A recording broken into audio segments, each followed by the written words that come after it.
Hello, നമ്മളിന്നൊന്ന് പുറത്തോട്ട് പോവുകയാണ്. കുറച്ച് ദിവസമായി നമ്മൾ പുറത്തോട്ടൊക്കെ ഒന്ന് ഇറങ്ങിയിട്ട് നമുക്ക് ഒന്ന് രണ്ട് ആവശ്യങ്ങളുണ്ടായിരുന്നു, ഒന്ന് രണ്ട് പർച്ചേസൊക്കെ ചെയ്യാനുണ്ടായിരുന്നു. അപ്പോൾ ചുണ്ണുനെ റെഡിയാക്കി നിർത്തിയപ്പോൾ മുതൽ ആൾക്ക് പുറത്തോട്ട് പോവാന്ന് പറഞ്ഞ് ബഹളം ഉണ്ടാക്കിക്കൊണ്ടിരിക്കുകയായിരുന്നു. വണ്ടിയിൽ കയറ്റി ഇരുത്തിയപ്പോഴാണ് ആൾക്ക് സമാധാനമായത്. ഇപ്പോഴായി പിന്നെ വണ്ടിയിൽ കയറിയിട്ടുണ്ടെങ്കിൽ ഇരുന്ന് യാത്ര പോകില്ല, അവൻ എഴുന്നേറ്റ് നിന്ന് കാഴ്ചകൾ കാണണം. പിന്നെ വഴി കാണുന്ന കാര്യങ്ങളൊക്കെ നമ്മളോട് ഇങ്ങനെ റിപ്പീറ്റ് പറഞ്ഞുകൊണ്ടൊക്കെ ഇരിക്കും. കാണുന്നവർക്കൊക്കെ ടാറ്റയൊക്കെ കൊടുക്കുന്നുണ്ട്, എന്തിനാണെന്നറിയില്ല. ആരെ കണ്ടിട്ടുണ്ടെങ്കിലും അവർക്കൊക്കെ ഒരു ടാറ്റ കൊടുക്കുന്നുണ്ട്. പിന്നെ ഇടയ്ക്ക് തിരിഞ്ഞവൻ ബാക്കിലേക്ക് തിരിഞ്ഞവൻ്റെ അച്ഛ വരുന്നുണ്ടോ എന്ന് നോക്കുന്നുണ്ട്, അവൻ ഇട്ടിട്ട് പോയോ എന്ന് നോക്കുന്നുണ്ട് ഇടയ്ക്കിടയ്ക്ക് തിരിഞ്ഞ്. പിന്നെ ഞങ്ങളുടെ ഒപ്പം ഇരുന്ന് മതിയായി കഴിഞ്ഞപ്പോഴത്തേക്ക് അവൻ ആ വണ്ടിയിൽ കയറണമെന്ന് പറഞ്ഞപ്പോൾ ഞങ്ങൾ വണ്ടി ഒതുക്കിയിട്ട് ആ വണ്ടിയിൽ കയറ്റി വിട്ടായിരുന്നു. അപ്പോൾ ഞങ്ങൾ പുറകിൽ കൂടി വരുന്നുണ്ടോയെന്നും തിരിഞ്ഞ് നോക്കിക്കൊണ്ടിരിപ്പുണ്ട്. നേരെ പോയത് കൊടുങ്ങല്ലൂർ ബേബി ഹഗ്ഗിലേക്കാണ്.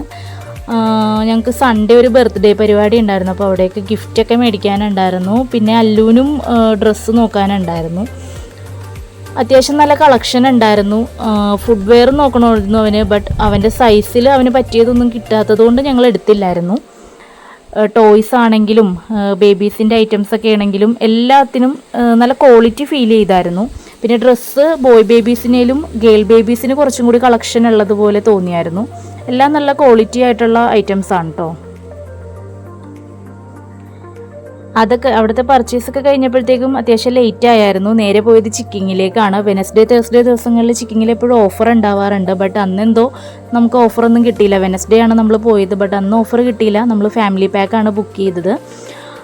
ചുണ്ണു അന്ന് ഫ്രഞ്ച് ഫ്രൈസ് ആണ് കഴിച്ചത്. അവൻ ഫുഡടിയൊക്കെ വേഗം കഴിച്ചിട്ട് വേഗം അവിടെയൊക്കെ ഓടി നടക്കാൻ തുടങ്ങി. അവൻ്റെ പുറകെ നടന്ന് നമ്മൾ ആകെ വശം കെട്ടായിരുന്നു.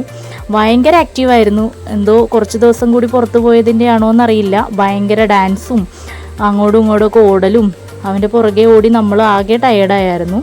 പിന്നെ പ്രത്യേകിച്ച് വേറെ ഒന്നും പോകാനില്ലാത്തതുകൊണ്ട് നേരെ ഞങ്ങൾ വീട്ടിലേക്കാണ് പോയത്. അവൻ്റെ ഉറങ്ങേണ്ട സമയവുമായിരുന്നു, അപ്പോൾ അതുകൊണ്ട് പിന്നെ വേറെ ഒരിടത്തും കയറാനൊന്നും നിന്നില്ല, നേരെ വീട്ടിലേക്കാണ് പോയത്. അപ്പോൾ നെക്സ്റ്റ് വീഡിയോയിൽ കാണാം. ബൈ.